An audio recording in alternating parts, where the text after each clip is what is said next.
Good morning, Brooklyn Squad. I hope everybody is doing blessed this morning.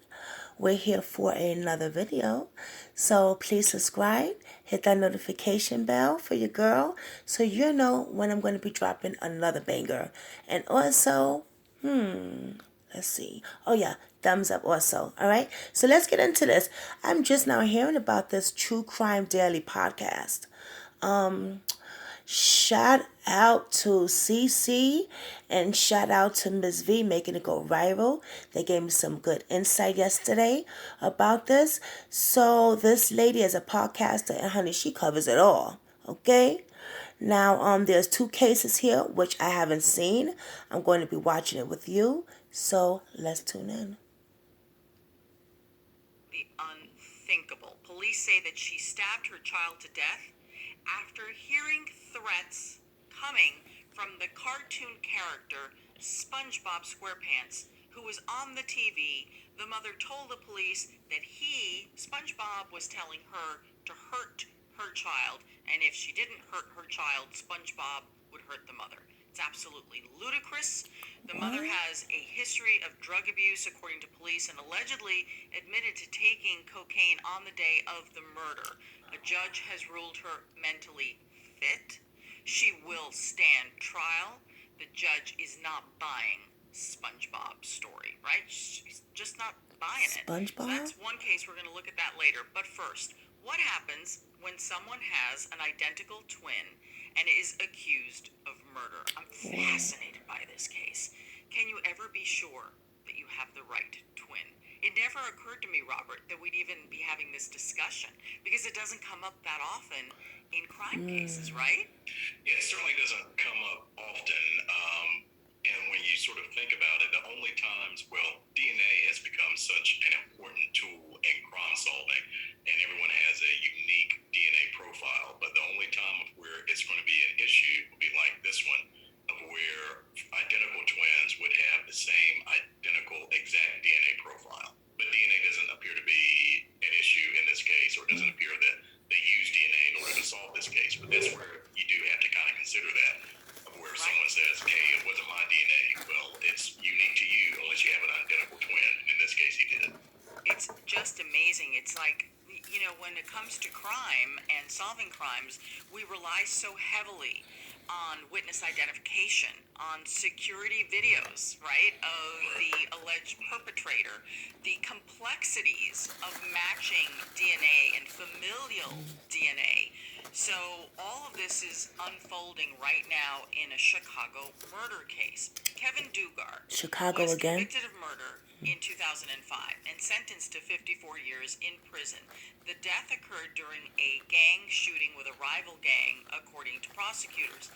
The victims are Antoine Carter, he was killed, and Ronnie Bolden, who was injured.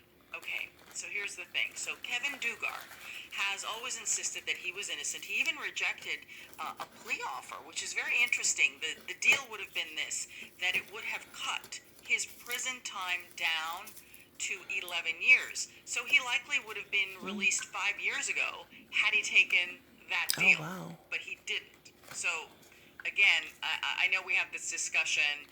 Everybody claims that they're innocent. Everyone in prison is innocent.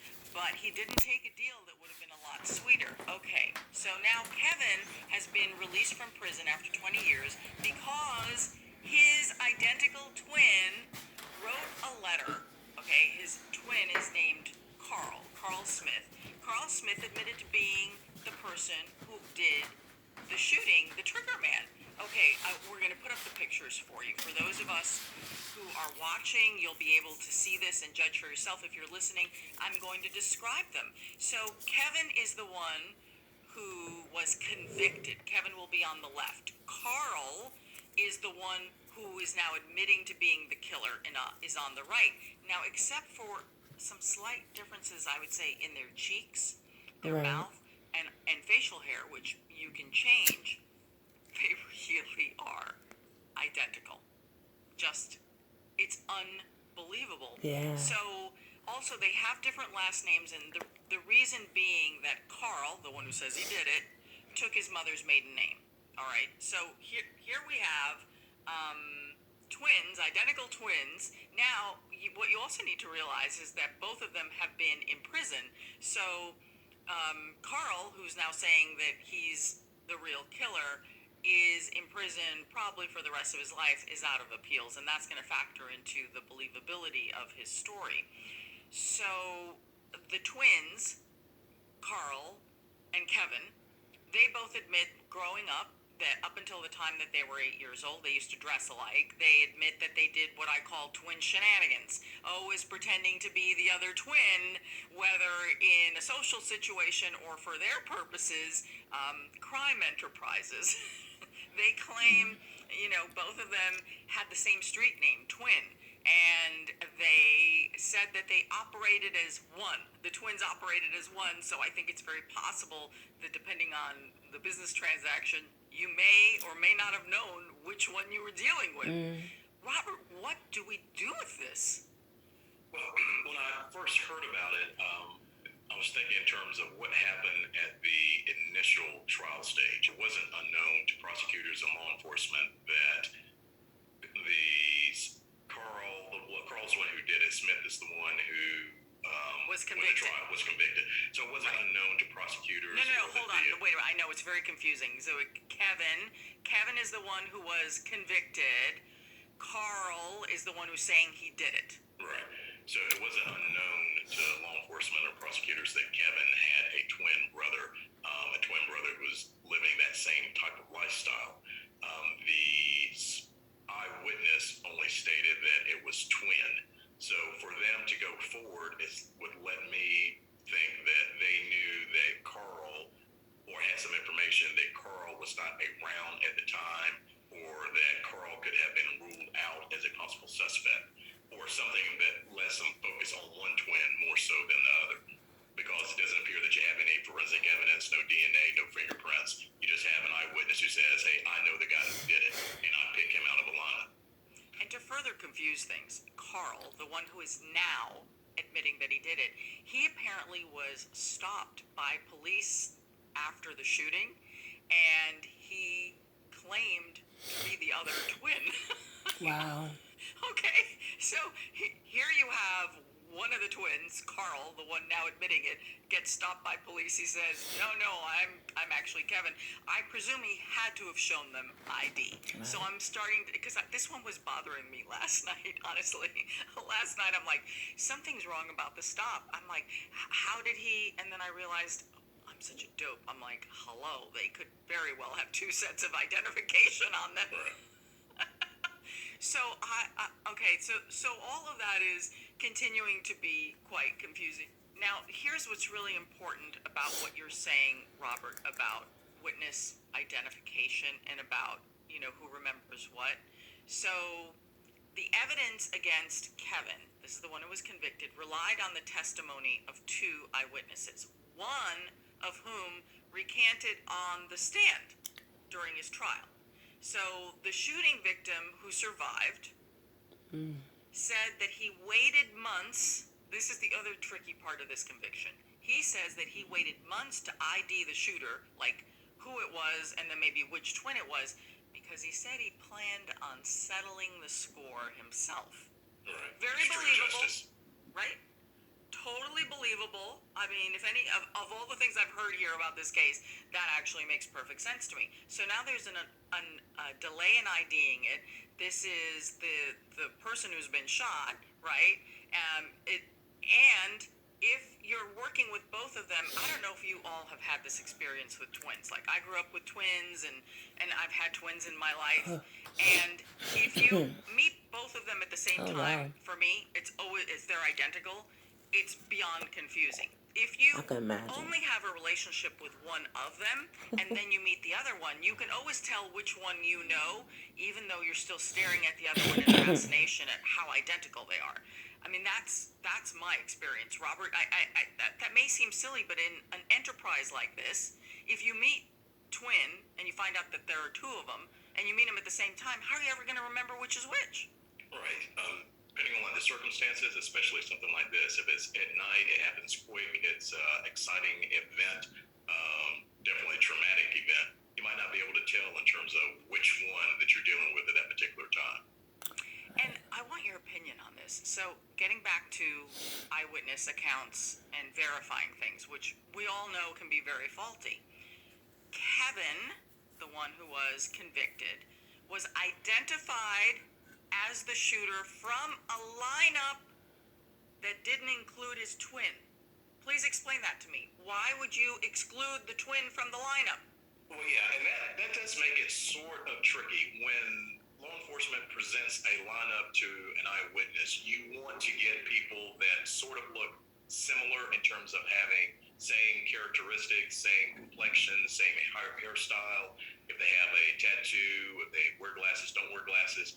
But it would be impermissibly suggestive to put both twins in the same lineup. If I was the defense attorney, then you're saying that sort of lessens the odds as to who the witness is going to pick out. But then you do have that issue of how do you reconcile, or how can you say for certainty that it is the right person. So it makes sense not to put both twins in the lineup, but I have to guess that the prosecution also had to have something else at trial, also something else for that witness to say he was able to discern which twin it was at that particular moment. It's fascinating. I mean, this case, everything that's happened since then just makes it that much more complicated than it, and I'm sure that it was extremely complicated at the time and in the moment when you're dealing with twins, absolutely, with street names, and there's confusion even among colleagues here. So one of the things that prosecutors are saying, that they say that Carl, the one who admitted to this, had absolutely nothing to lose by admitting this and is actually doing his brother a favor. And that's what really is the motivation here.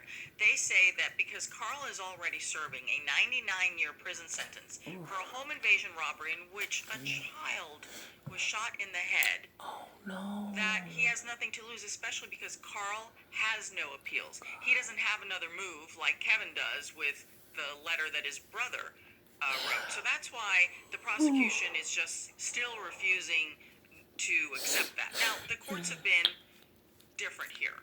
So when this information came to light, when Carl writes a letter saying, "I did it, I'm so sorry, forgive me, brother," then that makes it possible for Kevin to then go to his attorney and say, "Help me, because now there's new evidence, new information, there's a confession." But here's the thing, Robert. Confessions, especially when they're coming from the prison system itself, tend to not always, carry a lot of weight. Is that correct? There's a lot of suspicion about it. I'd agree that there's definitely suspicion and that you want to sort of figure out in terms of what is the motivation behind it.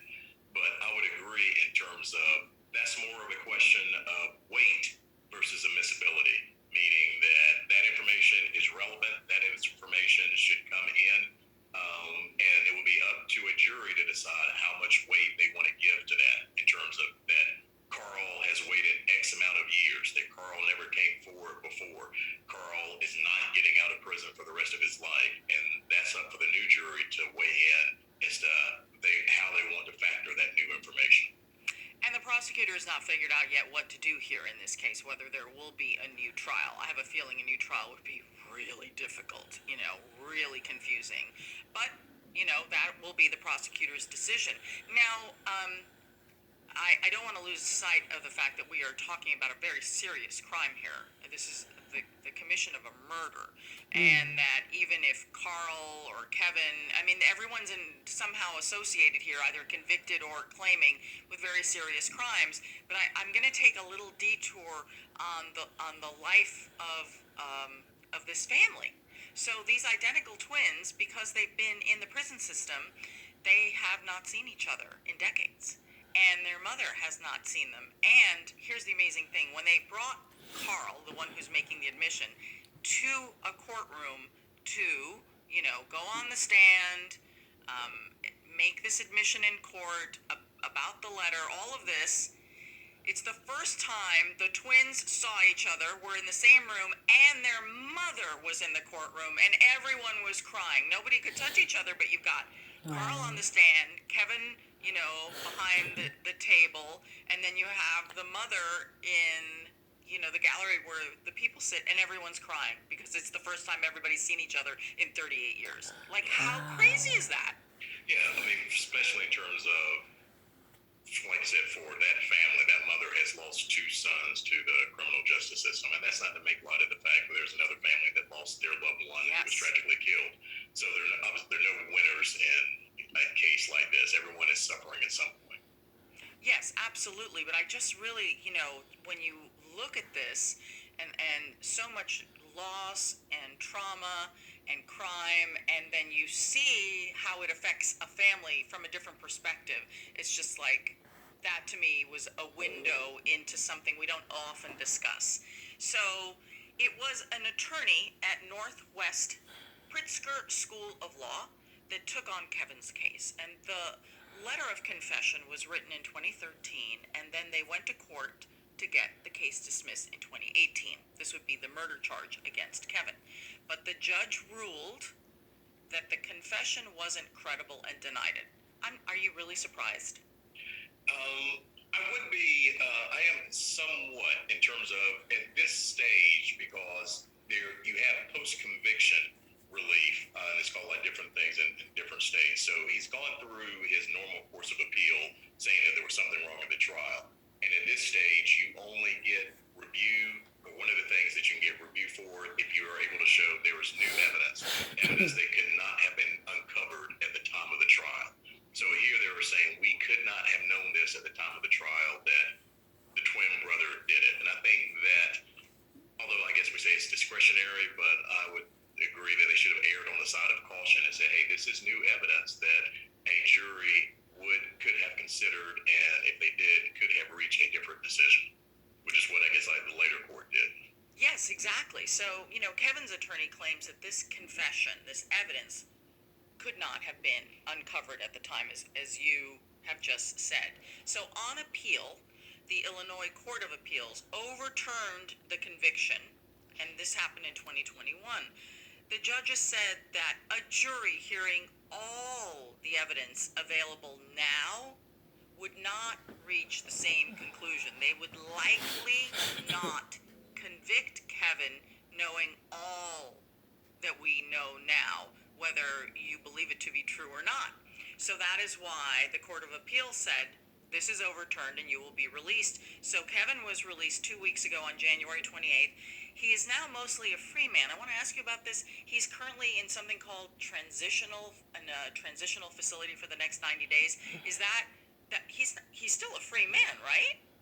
Yeah, well, like I say, he's free, and obviously in terms of out of custody, but even though the case is overturned, like you alluded to earlier, the prosecutor still has to decide what they're going to do with this case. Are they going to dismiss it? Are they going to make a new offer that probably gives him credit for time served? Because no one is going to get out of jail and then agree to go right back in, serve additional time. Or are they going to want to try to take this case to trial again? And like you said, in terms of that would be more chaotic or just a mess, because now you can have each brother take the stand and point the finger at each other, and the jury be left to say, well, whom do we believe? I don't know. And with no DNA evidence, no forensic evidence, all based on eyewitness testimony, and now you're dealing with identical twins. Oh my gosh, I don't know what Cook County's going to do on this one. I really don't. Yeah, it'll be interesting when the Cook County has had their fair share of interesting cases. So. Yes, they have. All right, before we move on to our next case, here is a quick word from our sponsor. Well, we're now in February, and those New Year's resolutions may or may not have continued in your house, but for anyone looking to make mealtime so much easier, it is time to check out HelloFresh. HelloFresh delivers pre-portioned ingredients to your door, including farm-fresh produce that arrives within a week, so you get the convenience without skimping on the quality. Their fit and wholesome recipes offer satisfying and nutritious meals that you can feel good about. There are 6 recipes per week to choose from, including low-calorie and I was dozing off. Yes, the fuck I was. options. And HelloFresh is 72% cheaper than a restaurant meal of the same quality. So I've got to tell you, my box was filled with truly fresh produce, which I couldn't believe that it was better than anything I could get at the market. And I'm not just saying that. I was truly impressed with the potatoes, the onions, and the peppers. And then as far as the meats went, I got both ground beef that was nice and lean. I got pork chops and chicken cutlets. And I got the recipes, plus all the little ingredients that you need to spice everything up. I really love that, but I'll also tell you that I kind of do things my own way. I don't always follow the recipe. So go to HelloFresh.com/TCD16 and use code TCD16 for up to 16 free meals and 3 free gifts. Who doesn't want a free gift? That's HelloFresh.com/TCD16. Don't forget to use code TCD, that's for True Crime Daily, 16 for up to 16 free meals and 3 free gifts. HelloFresh, America's #1 meal kit. Okay. Our next case is out of Michigan, where a mother is accused of stabbing her 3-year-old daughter to death. This is a horrific case.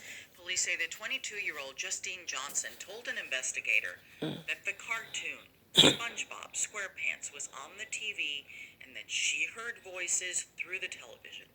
And she claims that SpongeBob told her to kill her daughter, and if she didn't do it, then she, the mother, would be hurt herself. Really? I mean, and I know we're going to get into the seriousness of this, but, sometimes people make allegations that they're watching incredibly violent things and that the violent material or content spurs them into violence. But we're talking about SpongeBob SquarePants, who lives in a pineapple under the sea. Do you know what we're saying? This is a children's cartoon. It isn't violent at all. I realize we're going to talk about hallucinations and, possibly the influences of drugs and who knows what kind of mental illness.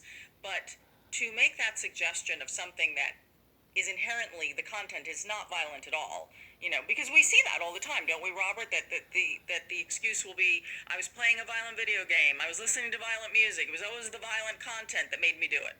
Right, I went immediately to the video game analogy.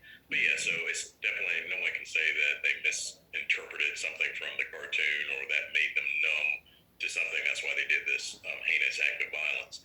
But, like I said, in terms of she has a history of drug use, and even though she's been found competent to stand trial, that doesn't mean that there can't be some defense raised as to either some mental illness or that she suffered or her capacity was diminished because of those drugs.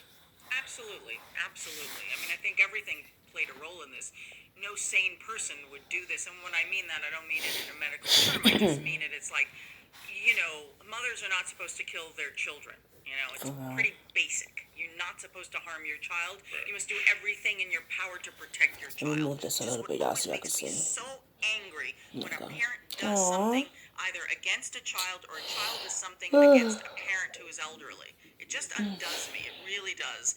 So the victim here is a little girl named Sutton Moser, and she had just turned 3 years old 2 days before the murder, okay? And the biggest thing in a child's life when they're 3 is their birthday party and their birthday cake. It doesn't get any bigger than that in their world.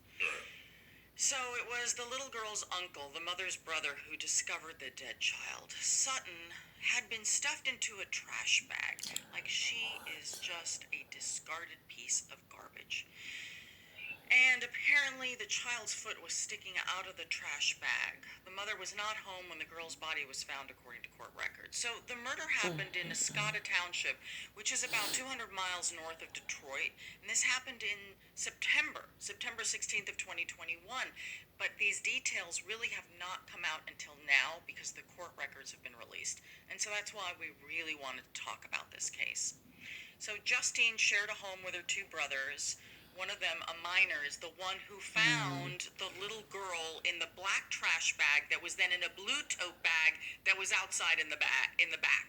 And there was this tiny little human foot that was sticking out. Okay, so at least the brothers did the right thing. They called the police. Now, the mother was not in the house at the time. I think, Robert, I think here the fact that one of the brothers is a minor is going to be key here. Not only did he find the child, help to call police, but he also witnessed his sister abusing drugs that day, and he had tried to say something to her, but she just blew him off, and he is a minor, so I mean, this poor kid can't possibly have responsibility for any of this. Oh no, not at all. But when I heard you say that he plays a key part, it made me think in terms of he plays a key part, and that can be considered an aggravating factor in terms of when the prosecutor is seeking a particular sentence. The fact that a minor child had to witness this or witness any part of this, I think, just adds to the tragedy of it. Yeah.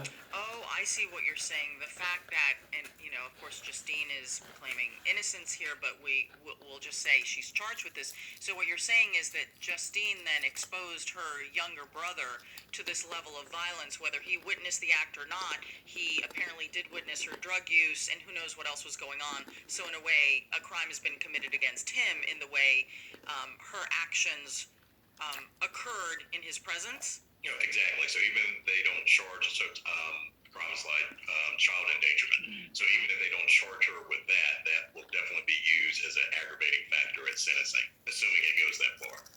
Interesting. Okay. So, according to court records, Sutton, the little girl, was stabbed in the chest, in the neck, in the abdomen. Her body was wrapped in a comforter, and then that comforter was put in the bag. Also in the bag, according to court records, a bloody pair of jeans and a black sweater, which apparently belonged to the mother, and investigators believe that is what the mother was wearing when she killed the child. So how important is any of that potential evidence? Well, the judge has already ruled that she's competent for trial, and one of the things that can be used in a murder case to show premeditation, deliberation, can be not only to show what you did before the crime occurred, but to show what you did afterwards. So in terms of to be able to show that she's taking some time to sort of cover up her tracks, allegedly, to try to get rid of the clothes that she had on, that's going to play a part in the state's theory in terms of how she premeditated this, she deliberated this heinous act, and then carried it out and then tried to cover it up.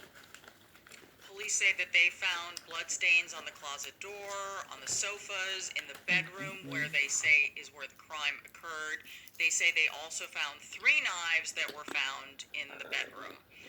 So let's talk about, as you just raised, what was going on in Justine's life before the murder and after the murder. So on the day of the murder, Justine was acting weird. She apparently was wandering around a graveyard and then passed out there for a while.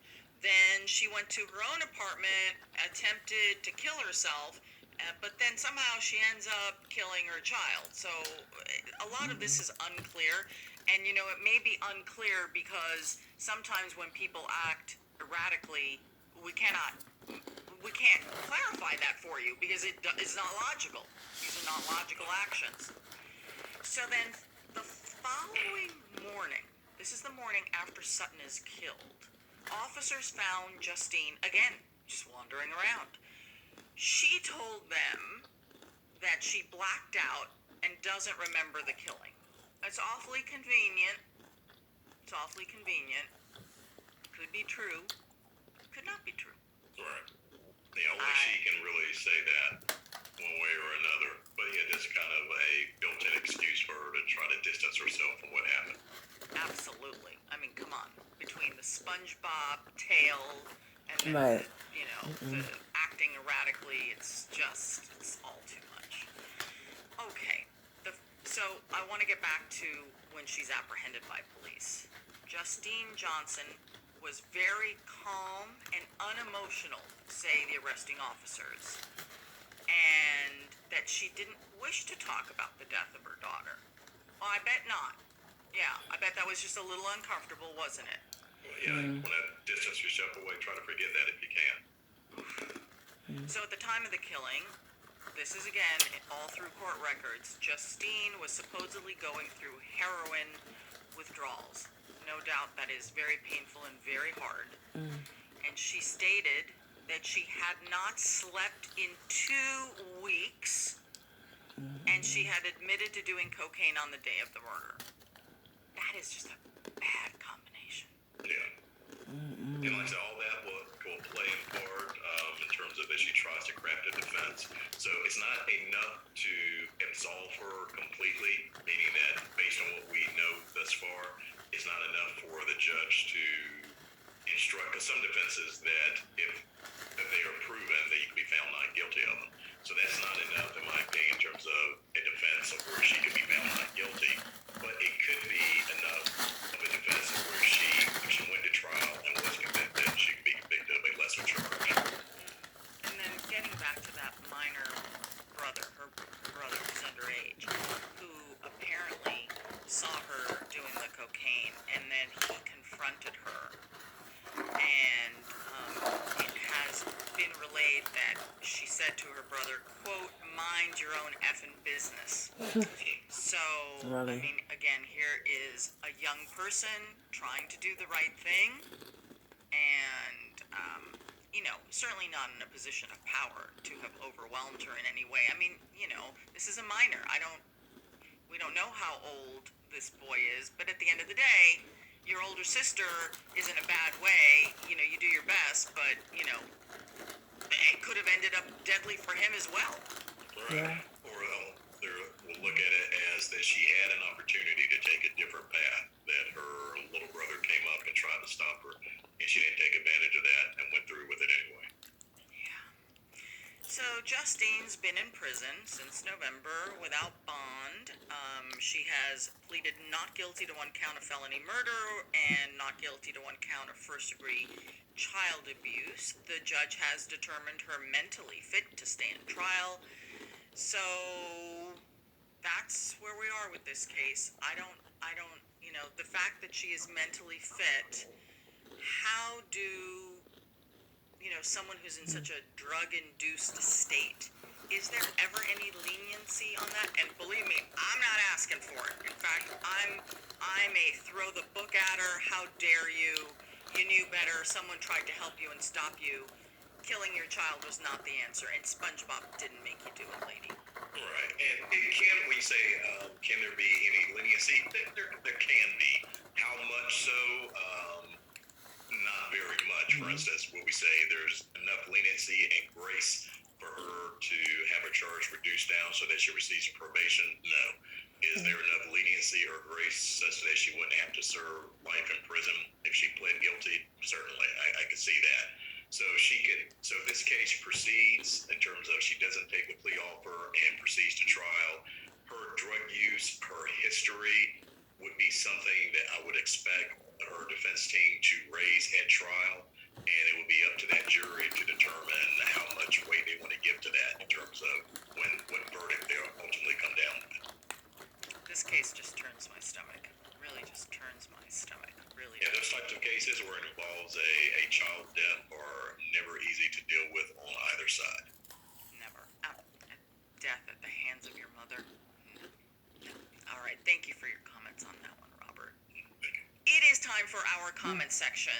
These are the crime stories that you all are talking about on social media. Now, if you missed last week's episode, my heart will be broken. However, if you did, you may not know that our Owen Michael has moved on to the world without crime. He has left us, and we have that exists. Yes, where Owen is traveling to. He wishes it to be.